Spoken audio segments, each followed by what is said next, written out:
You're listening to the Overcast. Sunshine on a cloudy day. Part of the Oversoul gaming channel.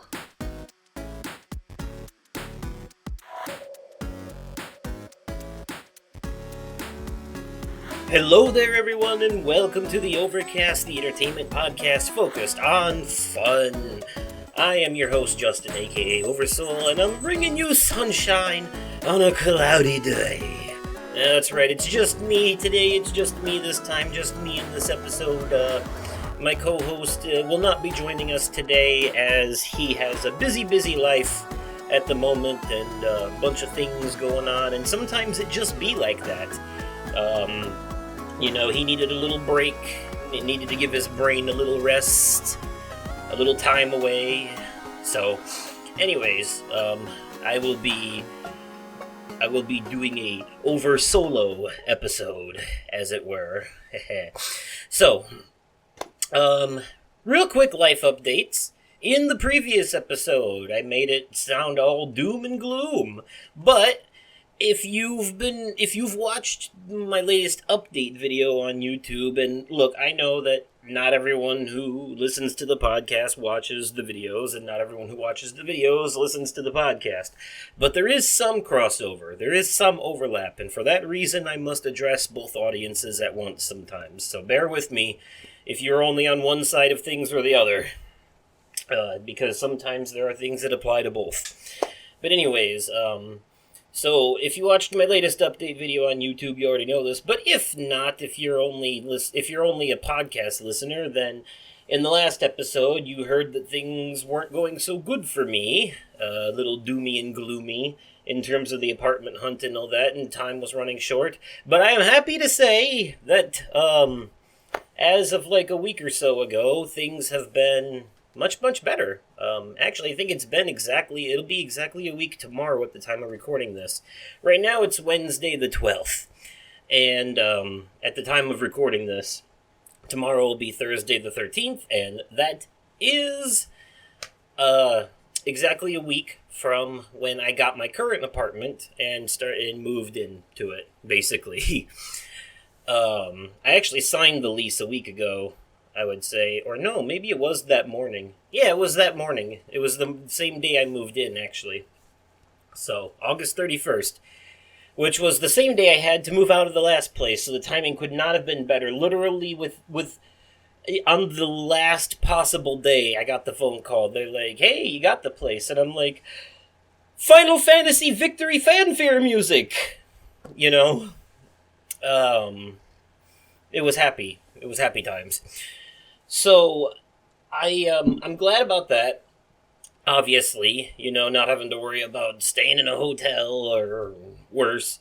I got an apartment. It's in a complex. It's in an apartment complex. But it's not super crowded or nothing. It's actually a very open, kind of cool building. There's some businesses down below. It's a secured building. There's security cameras, so I don't really got to worry about shit. On-site washer and dryer, which I do have to pay for, but, it is what it is. Some sacrifices had to be made. I do have less room in this apartment, so had to rent out a storage shed, but again, kind of all worth it in the end.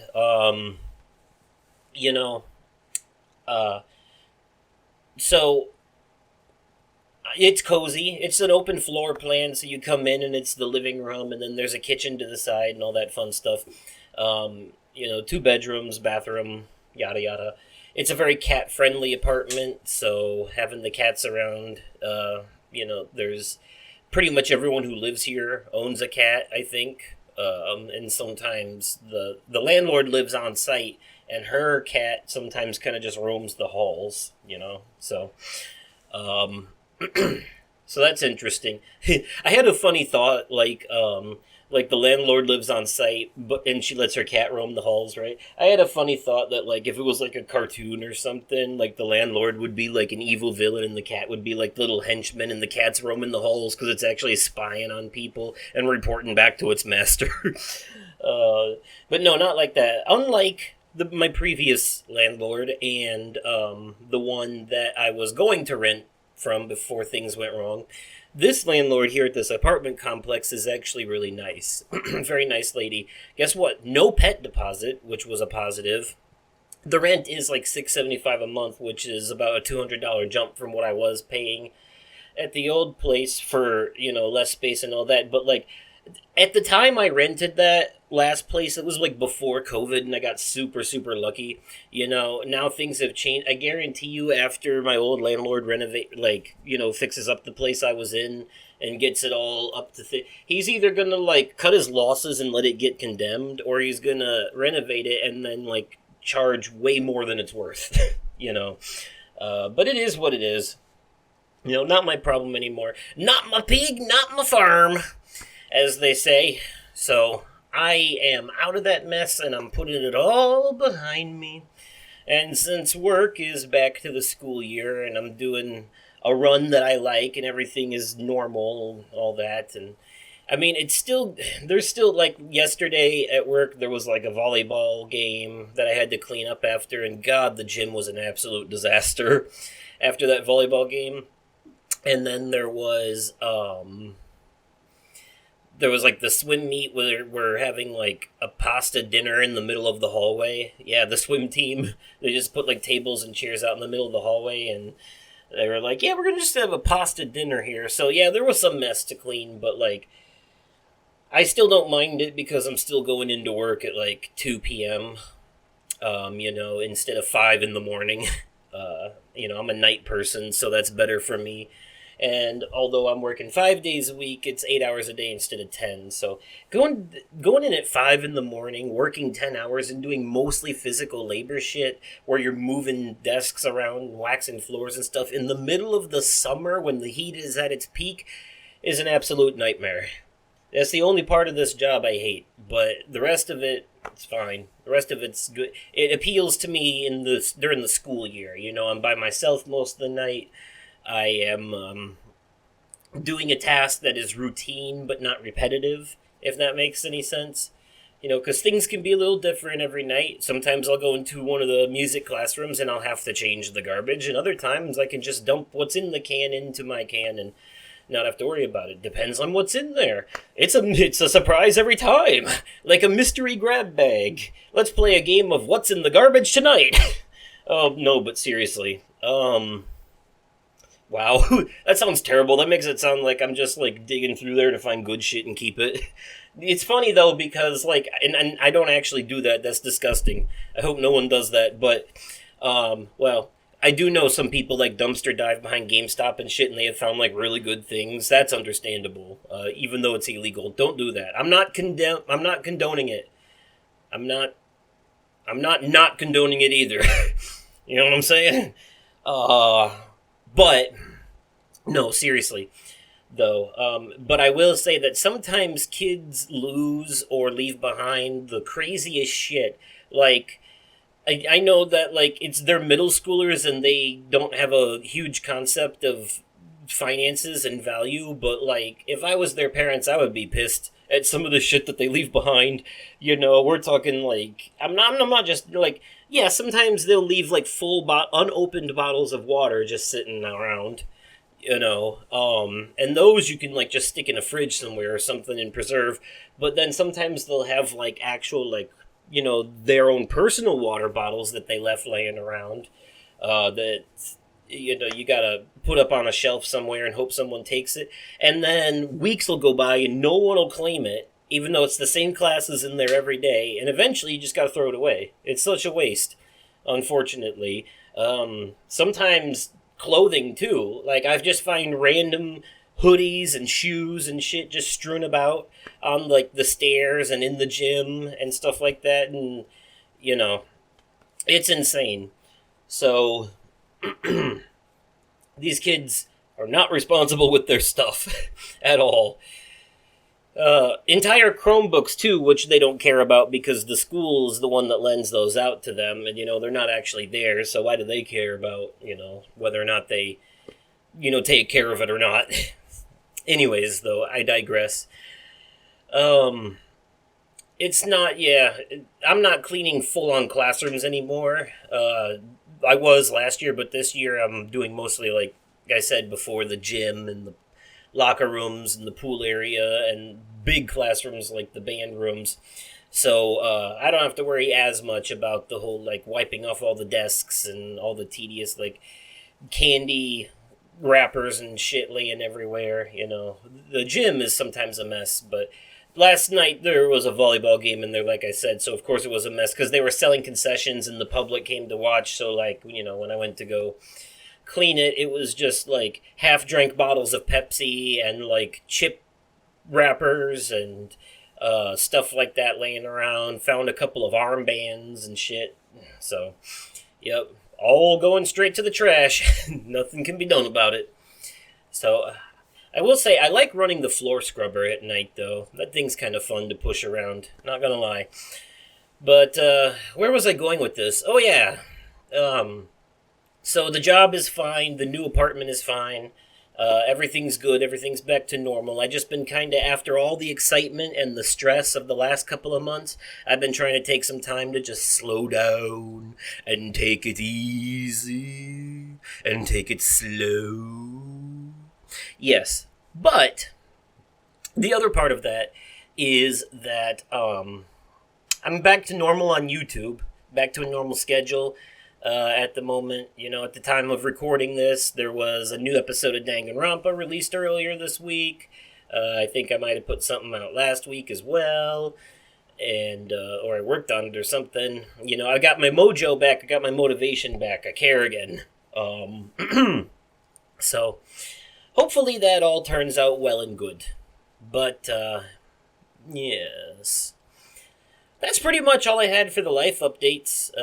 Not really a whole lot to say, except that the apartment complex I live in is very close to the movie theater, so expect some of that. Oh, silly me, I mentioned, what, there is more. There is more to the life updates. There is actually a big more.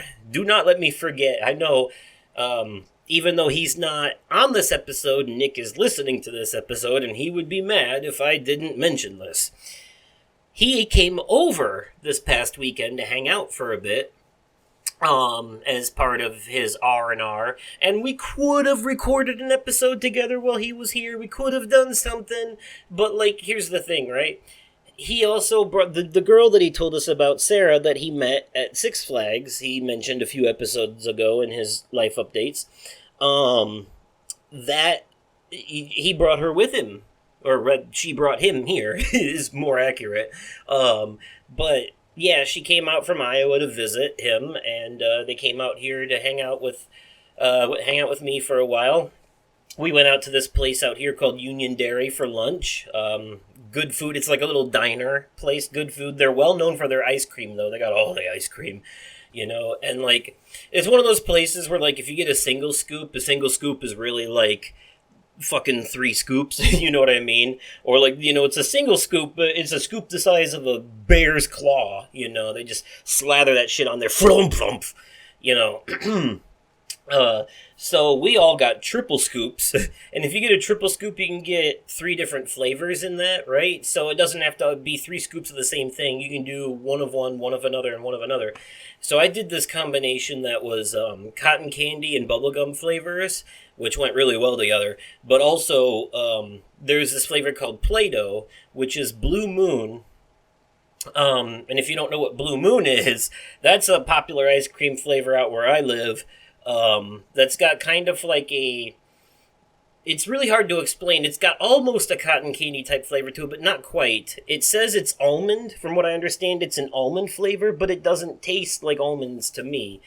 Unless you're talking the Blue Diamond almonds that are covered in the blueberry covering shit. In that case, yeah, it's kind of like that.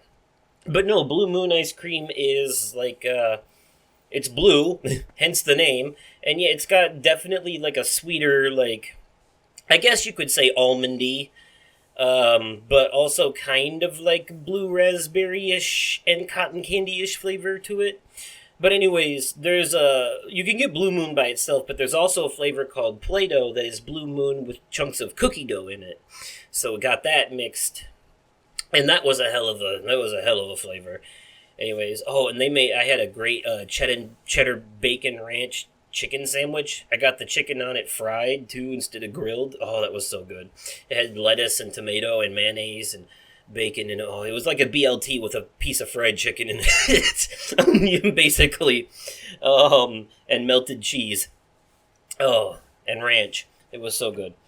Um, but yeah, so we did that, and then we walked around town for a bit, and I showed because there's some historical stuff down here. The town I live in is where the Lincoln Douglas presidential debate took place way back when, and so there's like a whole spot dedicated to that with a bunch of history stuff and all that. And this is one of those towns where the downtown area is a bunch of little shops snuggled in together in these big brick building plazas on every corner.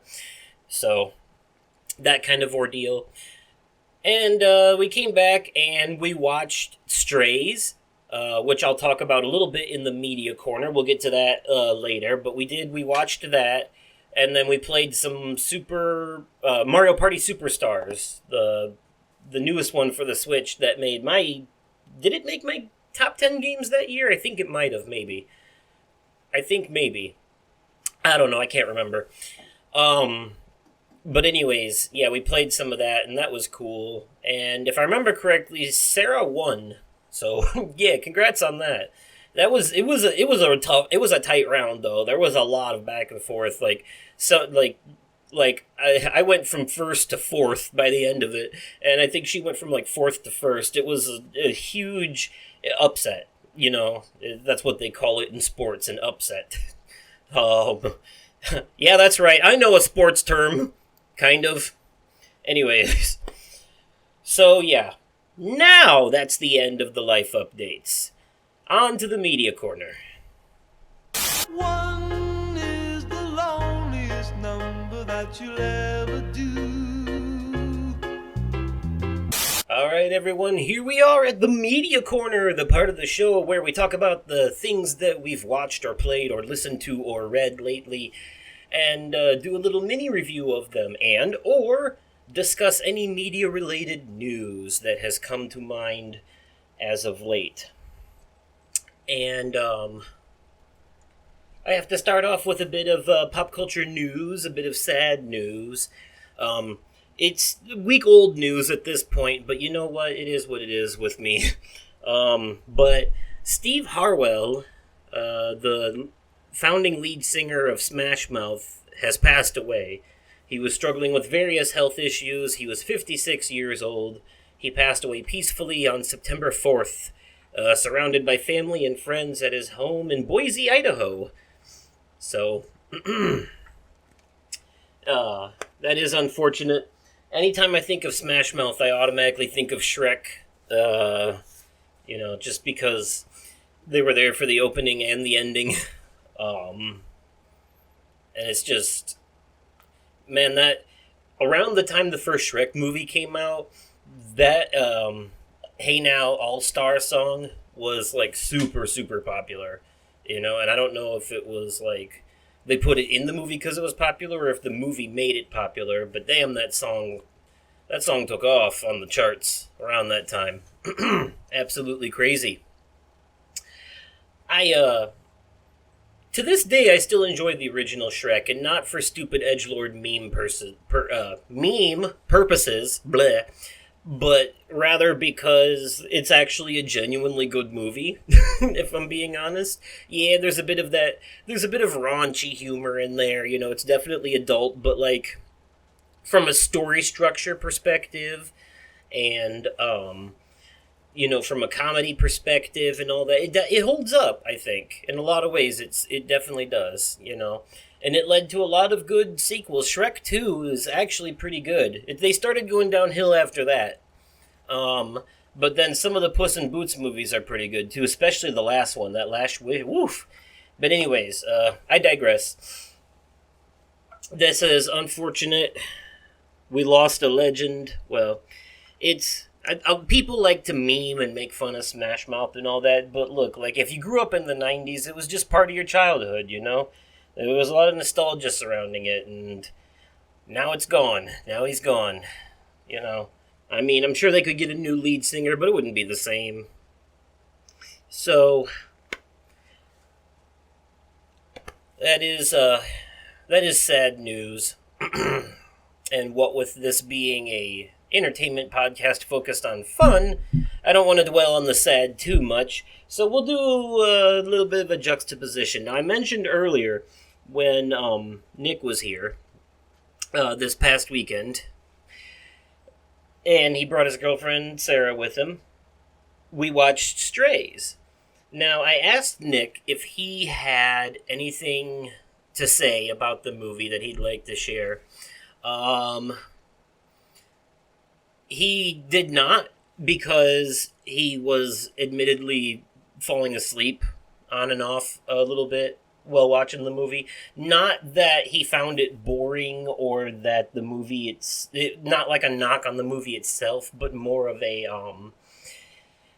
he was just exhausted. Like I said, there's a reason he's not on this episode. The man is going through a lot right now. There's a whole lot going on, and he's you know, getting used to a new work schedule and all that. You know, his body and mind hasn't caught up to everything that's happening in the world around him, and so he needed a little breather. So, and I was okay with that. You know, I've been doing Let's Plays since 2015 on YouTube. I think I can handle a little podcasty by myself every now and then. Granted, I don't have a game to react to, but I do have things to say. So, we're doing this. Anyways, though, he didn't have any thoughts himself. He's going to watch it again and then maybe talk about it later after he's given it like a fair shot. But Sarah had something to say about it. She sent me a mini review that I'm going to read real quick because it basically summarizes my thoughts as well. I don't think I could say it a whole lot better than how she says it here. So, she said, "Animal lovers beware. This movie is incredibly difficult to watch at some points. I was crying by the end of the opening scenes." Interjection here, yeah, she's not wrong. I, a couple times while watching this movie, was trying to hold back some tears. I was not expecting, that's the one thing I will say, that I want to word in my own way, is that I knew from the trailers that this was going to be like a stupid, raunchy, borderline stoner comedy. You know, I saw the trailers for it several times on, Hulu, and I knew it was going to be something like that. So I went into it expecting that. What I did not expect was this raunchy comedy about stray dogs to have so much heart and a message about animal abuse. And so that caught me off guard, and there were some genuinely sad parts. She's right about that. But anyways, she goes on to say, this does not negatively impact my opinion of the movie, just a heads up. The highlights. This movie has an extremely powerful message that every person should learn. Interspersed with the darker moments are plenty of comical, light-hearted ones. As humans, we always wonder what is going on in our pets' minds. Sometimes it's like Secret Life of Pets, and other times it's like Strays. Yeah, this movie is like Secret Life of Pets for adults. That's about the best way I can explain it. The drawbacks. As it is not my particular style, the potty humor was a little gratuitous for my liking, but as it is to be expected in a darker comedy movie with dogs as main characters, it did not completely turn me off from the other humor styles presented. Yeah, what I can add to that is that I found most of the humor in this movie, when they did the good jokes, they did them really well. Like, there's one in particular I don't want to spoil. I will say that, like, in the trailers, you can tell there's a part where they have a mushroom trip. They eat mushrooms in the woods and have a drug trip, and they hallucinate a bit. But the one part of that the trailer doesn't spoil might be the funniest part in the whole movie, even though the implications behind it are super dark and messed up. It's just the way... It's one of those, like, super dark humor kind of things, and it worked for me in a way that I was like, that's fucked up but hilarious. So, like, I will give it props, and there were some, like, very creative jokes, you know, but it was like in Family Guy, you know how Brian acts normal like a human and talks and walks, but every once in a while he'll become dog, you know, he'll do dog things and they make jokes around that. A lot of the jokes in this movie were basically that, if I'm being honest. It was, A lot of like Family Guy style, aren't dogs funny because they go in circles before they lay down kind of jokes. That's basically what it amounted to. But there were some very, very clever jokes that I don't want to spoil because they were actually really the funny shit, like the stuff that was genuinely funny.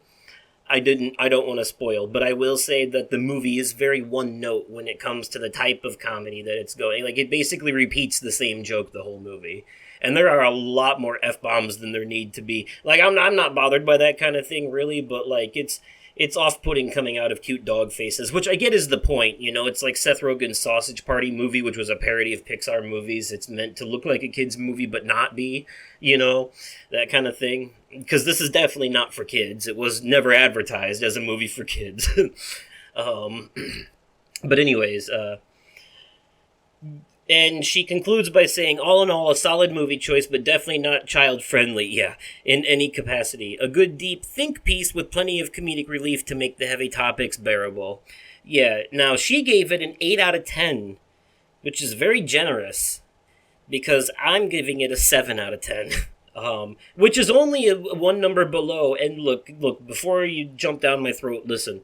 There is, like I said before, on the rating scale, 5 and below is bad. It's just how bad. 6 and above is good. It's just how good. A 7 is a C in like school grades. It's passing. It's a passing grade. All right? It's fine. It's okay. It's not bad. There's another podcast I listen to where when they talk about movies, it's called Sif Pop, and when they talk about movies, they rate them not on a number scale or a grading scale or anything, but they rate them on a scale of loved it, liked it, just okay, didn't like it, or hated it. And they both said for this movie, they were both on the high side of just okay. The two cast members, and I have to agree with them. High side of okay, maybe low side of liked it would be another way they would word it. So yeah, I'm giving it a 7 out of 10. It's a pretty okay movie. I enjoyed the parts of it that were really good, but there were some parts of it that were kind of eye-rolly and yada yada, but damn did it have heart. It had a lot of heart, and I was not expecting it to have so much heart for the kind of movie that it is. But I am saying if you're an animal lover, I will agree with Sarah there. You have to go into this one cautiously because there's a lot of stuff dealing with like animal abuse, specifically surrounding dogs and shitty owners. Will Forte is in this as one of the human characters, and he plays a shitty owner. And man, it was so saddening to see. I like Will Forte. He's great in a lot of things he's in, but man, the characters he plays are real dicks sometimes. But anyways, but if you're an animal lover, just a fair warning about this. Since it's a movie about strays, it's definitely dealing with some heavy elements at times. And even though it's Will Ferrell's voice coming out of that little dog, he's still a scruffy, cute character. He's like, Will Ferrell is playing one of his innocent, stupid characters, like an elf, very childlike. So, yeah, that almost drives it more into, like, sad territory sometimes because of that performance. So, but, make no mistake, this isn't Guardians of the Galaxy Volume 3 levels of like, pet or animal abuse, saddening stuff. This is definitely, that movie was a masterpiece, and this is far from. But it has those moments. It definitely has those moments. So, anyways, I've been playing Starfield lately. Well, I started playing Starfield. I'm not very far into it. At least not as far as the story is concerned. I have done a bunch of stuff on the side, kind of gotten a feel for it. I joined Constellation, and I'm doing the things and the stuff. Everyone says you got to join the Vanguard so you can go through the museum. Look, I'm doing that now. Okay, that's the next thing I'm gonna do. Shut up already. Okay, I'm gonna do it. That's what I'm doing. That's the next thing I'm doing. I wanted to explore a bit first. It's one of those games because it's a Bethesda game, right? So it's one of those games, much like Skyrim, where the opening pushes you through a prologue and sets you up on the narrative, but then after that, you're free to just fuck about and do whatever you want for the most part. You know, you can tackle all these missions strewn about the land in any order that you want. Except instead of being limited to one, continent in a fantasy realm, you are basically the entire space is what you have to explore. It's like No Man's Sky, but with Bethesda gameplay. Except, unlike No Man's Sky, this game is more RPG ish, less crafty survivalish, thank God. But it is all about like going to different planets, talking to people, doing quests for them, turning in them quests to get rewards, and using those rewards to go beat the shit out of space pirates to steal their shit. And basically, you're just working for a group of people that are trying to like explore space and and like find uninhabited planets and like find out if they're inhabitable and stuff. You're a space explorer. It's literally what you're doing. Um, but there's also like this Mass Effect type element to it where you can like build a crew, and there's like the story kind of kicks off when you touch this ancient artifact and see a weird vision, kind of like the first Mass Effect. So it's very interesting, but the gameplay is basically what you'd expect from any Bethesda game. You can play it in first or third person. It's shooty like Fallout rather than stabby like Skyrim. But although you can do some stabby as well, you can do both. You can shooty and stabby in this game. you get the best of both worlds. Bang bang stab. So yeah, it's been fun so far, but I'm not far enough into it to really kind of give like a definitive rating one way or the other. I need to see way more than I have so far, and I've seen a lot so far. I'm not gonna lie. Like I've dealt with space pirates a couple of times. I saved a guy who was held hostage. I saved some chick's liquor that was held hostage from a space station or something. I don't know. I've flown around. I will say this. Unlike No Man's Sky, you're not actually manually flying from planet to planet in this one and manually landing and shit. You actually have to open your galaxy map and fast travel between locations, which to me is better. I like that. I prefer that because that means the game respects my time. It's not forcing me to sit there and travel for fucking 3, 4, 5 hours through the vast emptiness of nothing of space to get to some godforsaken nowhere planet on the other side of the universe. I can just open the map and beep, bop, boop, be there in a couple loading screens. No problem. This game is Xbox exclusive. I think it's on the PC as well. It's free on Game Pass. And it's, so if you have Game Pass, it's definitely worth checking out. However, it depends on your hardware, your hard drive space, because it's like 101 gigs in size, 109 gigs after updates. It's pretty chunky. It's a chunky boy. I had to delete Atomic Heart in order to make room for it, which is a game that I also enjoy. It reminds me of Bioshock meets Wolfenstein, but I haven't gotten through it yet. And I'm like, well, one of these I'm going to have to cloud stream. And Bethesda games tend to be glitchier than shit sometimes. So I don't think I want to cloud stream this game. I don't want to cloud stream Starfield because like, I could cloud stream Forza Horizon 5 just fine. Maybe the visuals were a little degraded, but otherwise it was fine. But I feel like if I try to cloud stream a Bethesda game, I'm just asking for more bugs. You know what I mean? Like, I need this to be as stable as an experience as possible, because Bethesda's track record with bugs and glitches is not great. Anyone remember the floating horses in Skyrim? So, or the the horses that are half swimming in the ground. Shit like that. Yep. Dragons where they shouldn't be and other nonsense. So, yeah. So far, though, I actually haven't personally run into any significant bugs or glitches. I thought maybe one of my missions got bugged at one point, but nope, I just needed to find a different way to get to where I was going. A little bit of explorating did the trick. I will say the game could use a mini map when you're in like outposts and shit when you're trying to find, because sometimes there are doors you can't get through, so you have to find another way around. And like, yeah, the blue dot on the map is enough for at one point, but unless you have a good sense of direction like me, this shit's gonna confuse the hell out of you trying to figure out where to go. And I have a good sense of direction and I get confused figuring out where to go. I'm like, damn, none of these doors work. I'm gonna have to go all the way back to the beginning, and I'm like, oh, okay, there's a ramp I can use to go up or down to the next level back at the beginning of the area, but that's so much backtracking, Jesus. Anyways, though, yeah, it's easy to get lost in some of the side quests and stuff, but I haven't built an outpost yet or anything like that. I haven't modified my ship. I'm still kind of actually just getting the hang of the game. I hear it takes about 5 hours for it to really start sinking in, you know? Um, so I'm gonna put some more time into it here soon, probably over the weekend. It's one of those games that I don't want to play when I only have a couple hours of free time before work because I feel like a game like this, I'm not. If you're gonna play something like this, you need to put like a whole session into it. You need to sit down and really tear into that motherfucker for like a good 5 or 6 hours on a weekend, because that's just the kind of game it is.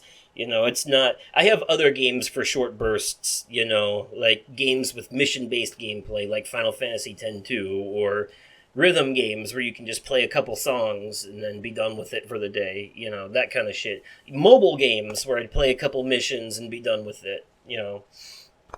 Hell, I could even say something like Fortnite where you just go in and do your daily quests and then be done with it for the day. You got the EXP you needed, boom. Just that kind of stuff, those are short burst games that you can play in like smaller amounts of time, but Starfield is not a short burst game. Starfield is a grab a bag of popcorn and sit down and get ready for an experience kind of game. Um, is that experience a good one or bad one? I don't know yet because I haven't played enough of it to really tell. So far, I'm on the fence with it. So far, I would give it, you know what? I'm not even going to give it a number rating. I would just say I'm in the realm of, I like it, but I don't love it, I guess would be the best way to put it so far. It's good. It's not bad, but it's also not like, to be honest, the only Bethesda game I ever really liked was Skyrim. I was never big on the Fallout games. I much preferred the Outer Worlds, which is an Obsidian game. So, but it's designed like Fallout meets Mass Effect. But this I am enjoying, and I don't know if I just like the setting more or what, or if it has, but there is a sort of Mass Effect feel to it, maybe because it's in space, maybe because the first main story planet you visit feels like the Citadel from Mass Effect, but there is something about it that's drawing me in a little bit more than Fallout did. I don't know. Fallout's just really bleak and boring to me, but I liked Skyrim. So, and I am enjoying this so far. Not as much as Skyrim, but I am enjoying it. So, I'll save my full thoughts for after I've played enough of it to have full thoughts. I will say, though, it's procedurally generated to a point. There are story planets that will be there for everybody, but there are also random planets on the side that may or may not have life on them that for everybody are completely random. Sometimes they'll be completely empty planets with nothing on them. Sometimes they may have like a nomad family that settled there, something like that. But those types of planets will be different for every person who plays. But for everybody, the main story planets and the main story missions will always be the same, based on the choices you make and shit too, though. So, moving along, next thing I want to talk about is Season 4 of Solar Opposites. Now, if you are a fan of Rick and Morty, you'll like the show Solar Opposites. It's a very similar style of humor. And, in fact, for the first 3 seasons, one of the main characters, Corvo, actually sounds kind of like Rick. But anyways, there's something different about Season 4, and we'll get to that in a minute. But, overall, the show is pretty funny, pretty enjoyable. I like it. Even though it is a very similar style of humor to Rick and Morty, it's not exactly the same. It gets a little more... It's exclusive to Hulu. So since it's not on network television, it has a little more oomph to it at times. But it's basically about these aliens. They're called Schlorpians, and they are plant-based aliens. So they're not made of like organs like us. They're plants. They're literally plants, and they crash land on Earth in an attempt to terraform it. But they kind of get comfortable living lives among the humans, so they just kind of stay there. But there's the 2 main Schlorpians, Corvo and Terry. They're a couple, and their 2 kids. Jesse and Yumulak are their names. Yeah, I like how two of them have normal names like Terry and Jesse, and the other ones have alien names like Corvo and Yumulak. And then they have their little pupa, which is supposed to grow big and terraform the Earth, and of course, basically, since they can't keep up with their mission, they keep getting into shenanigans every episode. It's pretty funny. But one of the continuing things going on with the show is a little side story called The Story in the Wall, because there have been times where Jesse and Yumulak, because they're aliens, they have access to special, advanced technology. So they use anybody who pisses them off, they shrink them down with a shrink ray and put them inside this, like, basically giant ant farm type deal in their bedroom wall. And so there's like a whole community of people in that wall who used to live normal lives, but now they're trying to survive inside the wall. And since they're tiny, they everything that's big is like a threat to them. So if there's a spider, that's like a death sentence. So and then it leads to there being like people divided into factions and wars. There's like a whole like post-apocalyptic side story taking place in this mini universe inside these aliens' bedroom wall, and it's basically another part of the show. And I love it. I love when they do that. Some episodes focus entirely on the wall as a story is happening with the solar opposites in the background, and you like see glimpses of it, but the show doesn't focus on them at all. It focuses on the wall during those times. And it's actually pretty good. It's actually like a very involved narrative, and it gets violent, and it gets like there's betrayal, and it's very Game of Thronesy. There's like a miniature Game of Thrones going on inside these aliens' wall. So it's like basically Rick and Morty with Game of Thrones happening inside it. It's weird. But and then there's also like a Silver Surfer type deal later on where a guy that they send to space becomes a silver cop, and then he ends up working with some outlaws and stuff. It's another cool side story. They end up like basically having spin-offs within the show itself.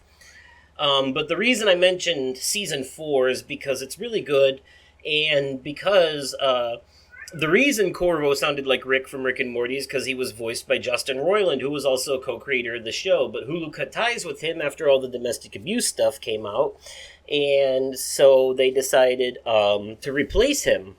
Now, for Rick and Morty, they're finding sound-alikes. They don't want to change that up too much. But for Solar Opposites, they wrote it into the story. Like, they're throwing darts, and they stab Corvo in the neck with a dart, and they have to fix his voice with a voice ray. But they have it on the wrong setting, so his voice is different. So now his voice is Dan Stevens doing a British accent. And the kids are like, oh shit, we gave him the wrong voice, we gotta change it. And Terry's like, no, don't. He's like, this is working for me.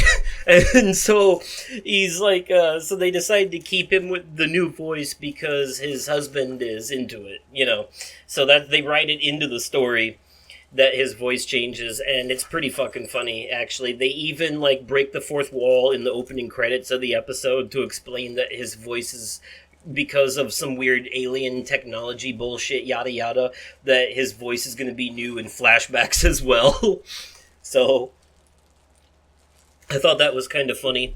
But I will say that Dan Stevens is a major improvement over Justin Roiland. The character of Corvo is actually more enjoyable now, I think, overall.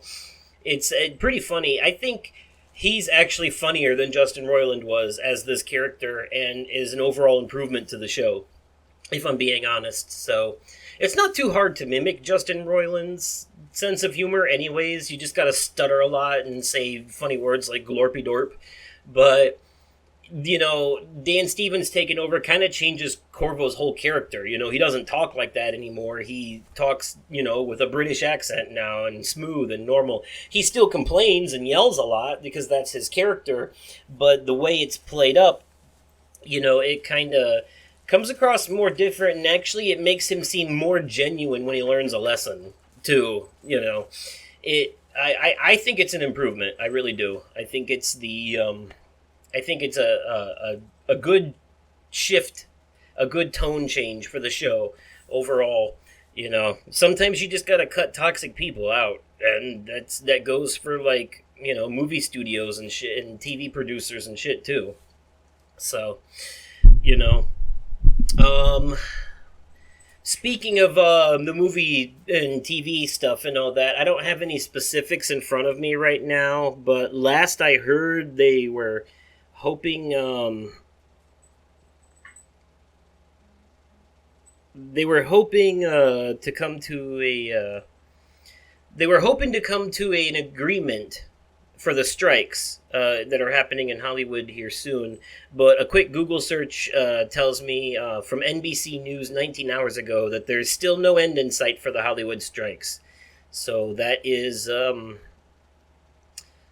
that's unfortunate. I heard on another podcast that they were going to have a meeting to try and resolve some of this, but I'm guessing either that meeting hasn't taken place or it did not go the way they wanted it to at the time of reading this right now. So I guess we'll see. I guess we'll find out. It is worth mentioning, though, I saw on an IGN News video that the producer, like the head director or whatever behind Deadpool 3, confirmed that the movie is not canceled. It's just on pause while the strikes are happening, and they are hoping to be able to get back to it very, very soon. So, in no way, shape, or form is the movie been written out of existence. It is still happening. It's just a matter of when at this point, for the most part. But anyways, that will do it for the media corner. Now we're going to transition into a very brief topic. I waited so long. SpongeBob? And you broke it. Now, I do have a quick topic I want to touch on very briefly this week, and that topic is the state of gaming in 2023.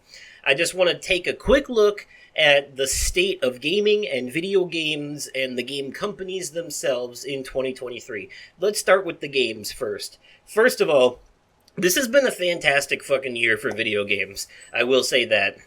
It has been a great year for games. We've had some major hitters like the Resident Evil 4 remake, Final Fantasy 16, Starfield is out now, Diablo 4, Baldur's Gate 3 is absolutely fucking killing it. That may win Game of the Year this year officially. So far, my personal Game of the Year is Final Fantasy 16, but it's hard to ignore the success of everything that's come out this year so far. There's been very few disappointments, and we've had some surprise shadow hits too, like shadow drops that ended up being hits, like Hi-Fi Rush.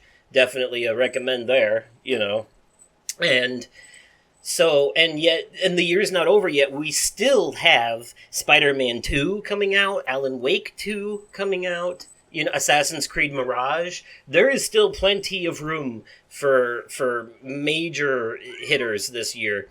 So we're nowhere near the tip of the iceberg, but I just want to say it's been a great year for games. Jedi Survivor is one too, but I will say that there's a couple drawbacks there in the sense that it's been a great year for games, but some of these great games are also wrapped up in an unfortunate package of being released kind of broken. I'll use one big example is Jedi Survivor. This game is a great game. I really, really enjoyed it. It's a huge improvement over the original in every way, shape, and form. However, the big problem with it is that its performance mode released broken. It's fine now if you go to play it now, but there's this whole thing about we're getting too lax on that, developers are getting away with that a little too much because their publishers are forcing them to push this shit out way too quickly, and they're not having the time to really fix it the way it should be, get it to where it should be before pushing it out, because these publishers are trying to meet deadlines and stuff, and it's insane. The amount of crunch developers have to go through and shit sometimes. Respawn did a great job with the game, but yeah, I'm glad that it's up to par now. But when I played it, the performance mode was really broken. Unfortunately, and I wasn't even going to try to play it on quality mode because I couldn't handle how, the frames dropped in performance mode as it was. So quality mode made it worse, just way worse. in that department. Forspoken has the same problem. I actually enjoy Forspoken. A lot of people didn't. They're kind of on the fence about it. I think it's an enjoyable game with an enjoyable story and fun gameplay. I like the whole magic parkour thing as well. But when I first played it earlier this year, it had a lot of visual issues. There was like a layer of fog over everything. The sacrifices that they had to make to the visuals in order for the frame rate to be maintained in certain things was bad. Stuff like that. It just didn't work very well on it. Like it's I played it on performance mode because, quality mode, the frame rate was too jaggy for me. But, like, the sacrifice that it made to the visuals was almost unacceptable at times. That has been fixed now as well. They've updated that game, and, like, they got rid of the fog. They, upgraded the visuals. They have a more stable frame rate. So Forspoken is also now improved. Final Fantasy XVI, my personal game of the year so far, is another example of a game that released where the performance mode sacrifices way too much. This is one of the few games I would actually recommend playing on quality mode, simply because it maintains a steady 30 FPS, which isn't great, but if you if you adjust the motion blur to your taste, you can make it more tolerable, which I did. But you want this game to be in 4K if you have a 4K TV because of the huge icon battles. They're like huge magic kaiju fights. And you want that for this game, right? But the other side of that is that performance mode you think would be better for combat, higher frame rates. Well, here's the thing. In some of those, the only time performance mode maintains a stable 60 frames is during combat. And in order to do that, it drops the resolution down to 720p, which is just unacceptable for a game released today on modern hardware. So, even though that is so far my personal game of the year, that is the one caveat I have with it. That's the one thing keeping it from being a 10 out of 10, because it's a 9 otherwise, for me anyways. So, although we've gotten a lot of objectively great games this year, a lot of them have also released in very broken and unstable states that we have to deal with. I haven't played it myself, but I hear Zelda Tears of the Kingdom has a few graphical issues as well, and might be a sign that it's time for the Nintendo Switch to get an upgrade, which I'm down for. So that actually leads me to my next part. Let's talk about the states of the consoles and the everything themselves. So the PS5 and the Xbox Series X and S are basically about halfway through their lifespan at this point, I would say. Maybe a little less. We give them about 6 or 7 years per console. The Switch has been around since the Wii U, so it's been, a little after that, but it's been, the Switch has been around since the PS4 and Xbox One came out. So I do think it's time for Nintendo to upgrade. They're still killing it with their hits. They're still killing it with their exclusives. People love Nintendo. It is what it is. You got some edgelords on the internet that pretend not to like Nintendo. They're like, Nintendo is a bunch of kids' games. I know it. I forgot how to have fun. I had a lobotomy back in '62, and they took the part of my brain out that knows how to enjoy things. That's. But those fuckers are just miserable cave-dwelling trolls that don't have any friends and take it out on other people. No, Nintendo is great because their hits are always hits. They know what works, they know what their fans want, and they do it every time. They don't care about, like, graphics and, 4K and achievements and all that shit. They're just here to pump out the same mascot characters over and over again with different games because they're always good. They never get old because they're almost always hits. I could, out of all the Zelda games in existence, I could name off the top of my head maybe 2 that aren't great. Out of all the Mario games in existence, I could name maybe 3 or 4 that I didn't care for, but the rest of them are absolutely solid. And it seems like they just get better too. Super Mario Odyssey was considered an absolute blast. I loved Kirby in the Forgotten Realm, which is basically Super Kirby Odyssey. Stuff like that.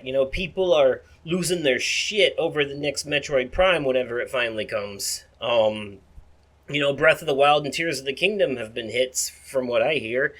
Um, my favorite Zelda is still Twilight Princess. I'm an odd one, but like, you know, they know what their fans want. Um, Mario, the best version of Mario Kart you can play right now is the one on the Nintendo Switch, Mario Kart 8 Deluxe. I'm just saying. So, rumor has it, though, that behind closed doors at Gamescom, Nintendo was discussing with investors and stuff a new console that might be coming out. Um, and if the rumors are true, do not take this as fact, because it's not fact. It is only rumor, and I am telling you that now so that you don't be like, hey, Oversoul said, no, I didn't. This is a rumor. But if it is true, the Switch 2 or whatever, it would be graphically on par with the PS4 Pro, so I guess we're talking 1080p or 1440p with 4K checkerboard upscaling would be that. It would have a camera, and it would be backwards compatible, I'm assuming, with the regular Switch games, which makes sense. If there's one thing Nintendo has always maintained, it's backwards compatibility to an extent. Obviously, you can't play like a Game Boy Color game on your Nintendo Switch. You can, but not by putting the cartridge in. You can by paying for Nintendo Online and downloading the Virtual Console app. Then you can stream your Game Boy Color games through the internet, through the cloud, which, I think Nintendo's doing great, but they need to make a new console. I think it's time for a new console. That's my stance on Nintendo right now. They are doing pretty goddamn good, but time for a new system. But speaking of Nintendo Switch Online and Virtual Console, I shift over to PlayStation, because obviously we have PlayStation Plus. If you have the top package, Premium, you can stream or download classic PS1 and PSP games that have been like remastered and spit shined a bit for the system, and they have the same Virtual Console features as the Nintendo Switch, where you can like put a save state at any point and you can like rewind the game if you fuck up. So which made the PSP pinball games way easier, I can tell you that much. No, but seriously, and they added trophies to them too, and platinums to some of them as well. I know I got the platinum in the PS1 version of Twisted Metal 2. That's fucking nuts. So that does make it kind of worth it for trophy hunters like me. But the funny thing is, if you already own the PS1 Classics version of these games on the PS3, or you own the digital PSP versions of these games on the PSP or Vita, then you are entitled to them for free on the PS5, premium member or not. You basically get a free upgrade to the PS5 versions of them that include trophies and all the Virtual Console features, which is kind of cool, which is kind of nice. But what's not cool is that if you pay for a year of PlayStation Plus at once, you're going to be paying more. What's funny is that it's only the year and I think 3-month packages that have been affected. If you're paying the monthly price for PlayStation Plus, it hasn't been affected at all. So that's still the same. But it is unfortunate that they're raising it. I will say this. PlayStation has been killing it with their exclusives for a while, at least on the PS4 they were. And they were doing good with some on the PS5 too. We had Ratchet and Clank Rift Apart, which was fucking phenomenal. And I hear good things about Returnal. And there's a couple others as well, I think. But and Final Fantasy 16 is a PS5 exclusive right now, and it's doing great. But here's the thing. They gotten to that point again where they're starting to get kind of cocky, and they're starting to make bad decisions, like raising the price of PS Plus. And here's the other thing, too. If PlayStation Plus is meant to be a competitor to Xbox Game Pass, then what they need to do is they need to put new games out on it right away. They did that with Stray and Chia and Humanity, and those were all good choices. It's nice to see those indie games getting love, and they're all great games that deserve the attention. Stray was even a Game of the Year contender the year it came out. But the problem is, one, they're not up there long enough. Stray is already no longer available on PlayStation Plus. You have to buy it now. But two, over on Game Pass, they're dropping big-ass games like Starfield, Atomic Heart, Psychonauts 2, Plague Tale Requiem, Hellblade 2 when it comes out.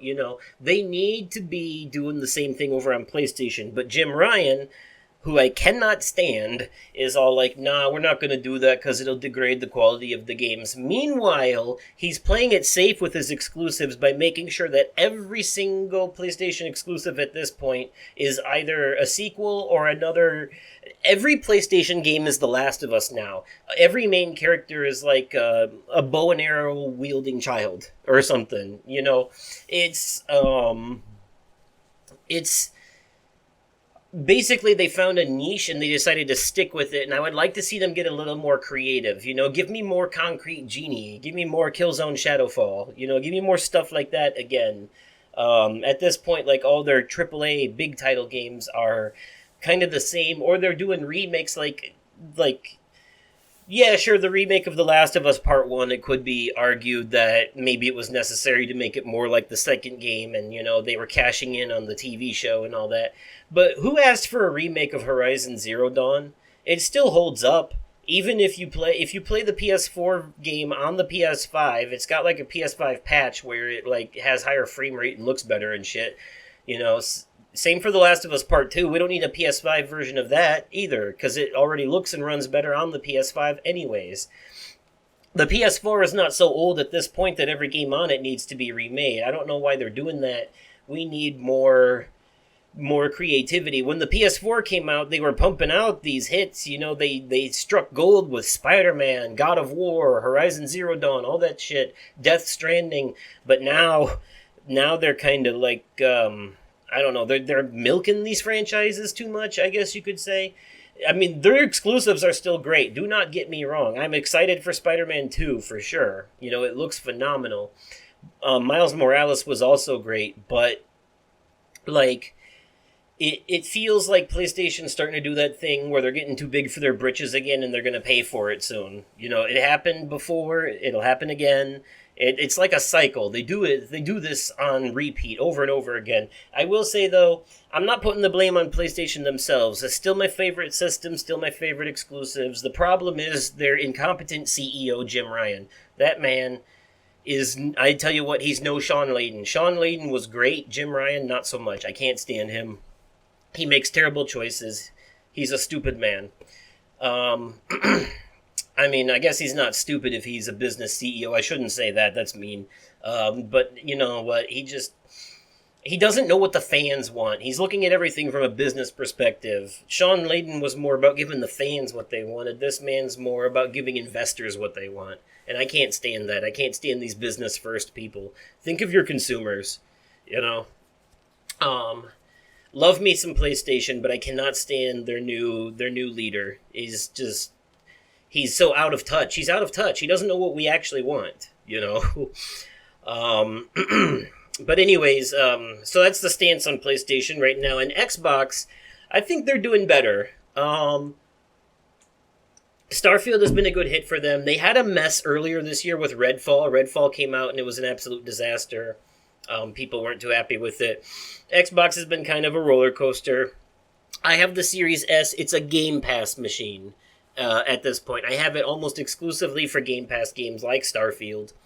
That's what I got it for. I didn't want to invest in the Series X if I wasn't going to use it that seriously. I have used it to record a few Let's Plays and stuff, and that's a problem I do want to talk about briefly. And I know this is not exclusive to me because I've done research and I've seen people on Reddit and other Microsoft forums complain about this as well. Something about the Xbox Series S, and sometimes even the X, it ruins flash drives. And what I mean by this is if you have a flash drive that is 3.0 speed or higher and you format it as NTFS, you plug it into the computer and format it as NTFS and plug it into one of the three USB slots on the Xbox, preferably the ones in the back because they're the SS slots for higher speeds. The Xbox will read it as a device that you can record gameplay to. You can record up to an hour of footage of gameplay directly from the Xbox if you have a flash drive plugged in that is 3.0 or higher and formatted as NTFS. And it works great for a while, but after a while, it stops working so great. You know, you'll be in the middle of a recording, the recording will glitch out or something, and suddenly that flash drive won't work with the Xbox anymore. one thing I noticed is that after you record something on the Xbox to the flash drive, you plug the flash drive into the computer will tell you there's something wrong with the drive and it needs to be scanned. And the scan will tell you that the drive is fine. There's no problem, right? So, um, so the theory is that recording footage to the flash drive directly from the Xbox actually corrupts the file system on the flash drive, like beyond repair. And it makes it so that it's really only compatible with the Xbox at that point. I mean, you got to take it out and put it on the computer to get the files off of it. So every time you do that, you risk it not working again when you plug it back into the Xbox.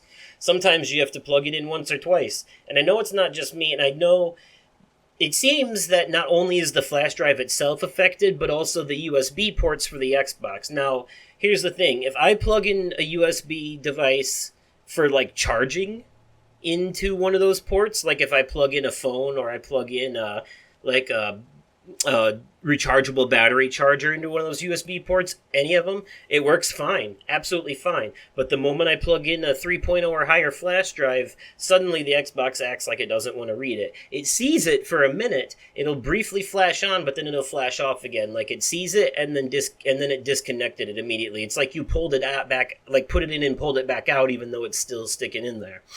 And that unfortunately, I think means that every time it's recording to the flash drive, and I think it could also be an overheating thing, because these flash drives are really warm when I pull them out of the Xbox after a long recording session, and the Xbox itself gets kind of warm, you know, because it's only the Series S, and some of these games I think are more powerful than it can handle. So I think part of what's happening here is that, like, you're recording a game that's already, the game itself is already pushing the Xbox to its limits, and then on top of it, you're running, you're recording that game footage at like 60 FPS, 1080p to a flash drive that's running at 3.0 speeds on this little, you know, chug along, you know, discount, poor man's Xbox. You know, the Series S is basically, you know, it's only $300. It's like half the hardware of the Series X, right? Between the PS5 Series X and the Series S is the least powerful of the three. And so I think it's actually overheating, and it's actually like fritzing some of the hardware inside of it when you record footage to a flash drive like that. But I've heard people have this problem with the Series X as well. Not as frequent. Most of the research I've done seems to show that the Series S is the main culprit of flash drive corruption. I've gone through 4 fucking flash drives recording footage off the Xbox Series S. You know, hopefully this next one will be the last, but it seems like the lifespan for each flash drive, every time I get a new one, is about 6 months before it starts fritzing out and I have to replace it. Here's the funny thing. These flash drives, they work fine on everything else, but the moment I plug them into any Xbox, not just the Series S, but also the original Xbox One that I have, the moment I plug them into either of those, they suddenly don't work. So it's exclusively an issue with the Xbox. And I still don't know exactly how to get to the bottom of it, but it's very confusing and extremely frustrating, and a huge waste of money that I have to keep buying these flash drives, even though they're like $20 on Amazon. You know, it might be, too, that they're SanDisk flash drives, because I gotta be honest, I've had problem with my SanDisk flash drives working with my old recorder that I used to use to record gameplay footage. And, you know, some of you who've been around for a while may remember that it was, some of that footage would glitch out sometimes, you know, and I would have to edit around it in editing, because, like, if I hit those glitches when I was editing videos, the entire editing software would crash. It was nuts. I don't deal with that anymore, because now I record footage directly from the systems themselves, but as you can see, I'm dealing with other problems. There's a downside to all of it. I just need a better computer and an actual capture card, and I won't have these problems anymore. But all these workarounds have downsides. So with the thing with the Xbox recording directly to a flash drive means I can record any scene from any game. They don't have blocked footage, which is nice. But then, of course, there's the downside of it eventually stops working, or sometimes the footage comes out corrupted, you know, unfortunately. And, but with the case of the PS5, on there, I can record up to an hour of footage in 4K even directly onto the system itself, or I can record, several hours of 1080p footage and then splice it all together in editing software on the computer. I don't have editing software that can edit in 4K like that. I can output footage, 1080p footage. I can upscale it to 4K in editing, but I can't, take an already 4K WebM file, and I don't have any editing software that can read that. It only reads the 1080p stuff. The PS5 uses a very weird, very special video format for its 4K footage.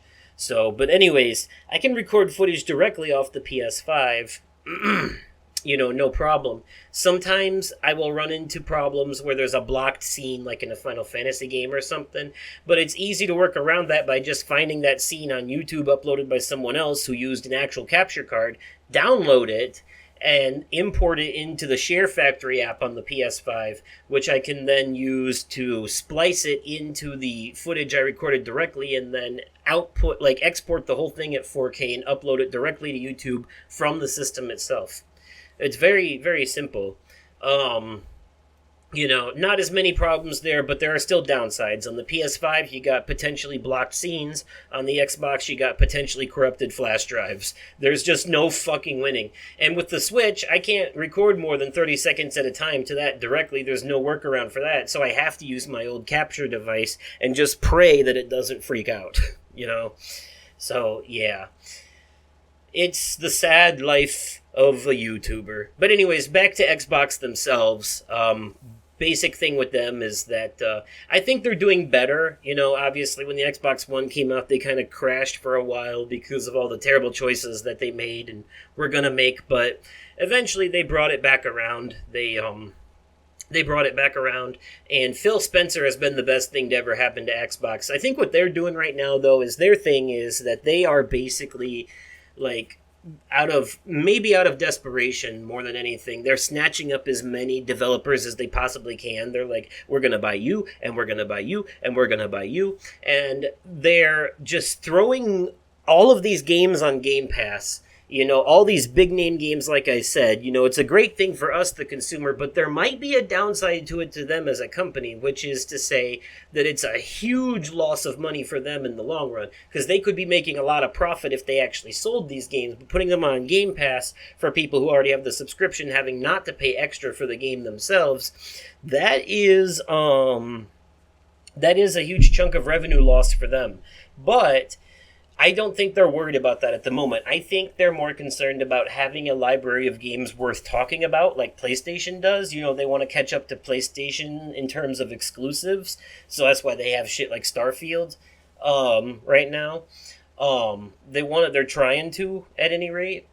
And they're going to worry about the financial consequences later. Down the road, they'll be like, all right, we'll cross that bridge when we come to it, throw some more money at it if we have to. I don't care.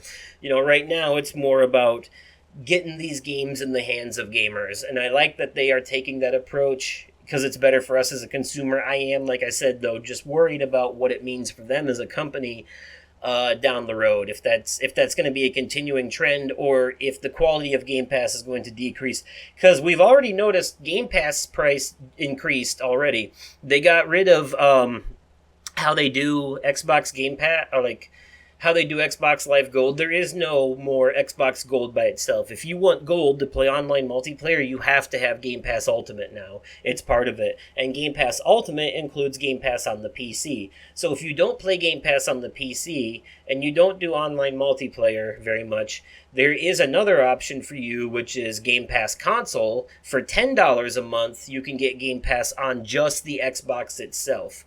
But if you want Game Pass on the Xbox and PC, and if you want Game Pass, and if you want Xbox Live Gold for online multiplayer, then you have to have Game Pass Ultimate, which is encroaching on about $20 a month at this point. It was like 15, and it's getting up there now. Everything's going up. Disney Plus just went up. It's crazy. This inflation's hitting the damn streaming services. I'm hoping, though, in some of those cases, it'll be so that they can actually pay their writers more, like they deserve. Maybe that would help. But anyways, yeah. So that's the state of gaming in 2023. This is where we are. We're getting great games that are released broken. Nintendo is doing great but needs a new console. PlayStation is doing great, but they're getting really fucking cocky, and they need to calm down. And they need to be more creative with their exclusives, I think. Time to, put less sequels and more original ideas, please. And Xbox is doing good, but they may be digging themselves an early hole if they don't slow down a little bit. It's just got to be careful. But anyways, that's all I have for this episode of the Overcast. Yes, a short and sweet one because I have no co-hosts, so no lengthy discussions, no back and forth, just me yammering on. Hopefully you weren't bored to tears by it. Hopefully you still enjoyed it. Hopefully the lack of a co-host didn't affect the quality in any way, shape, or form, but it is more fun to listen to people banter back and forth in these things. It's one of the main reasons I listen to podcasts, honestly. So, anyways, I understand. But I promise you he'll be back for the next episode. I do not plan on doing many of these without him.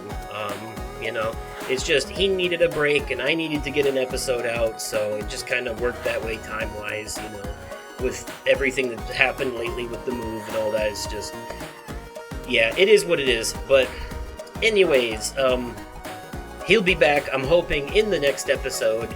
But like I said, that'll be it for this one. I have been your host, Justin, aka Oversoul, and you can find me on the website formerly known as Twitter at Oversoul53, and of course on YouTube as Oversoul Gaming. I'm also on Twitch and Instagram and other places, but I don't use them, so what's the point? Anyways, though, thank you all so much for listening, and we'll catch ya in the next episode. Good night, everybody!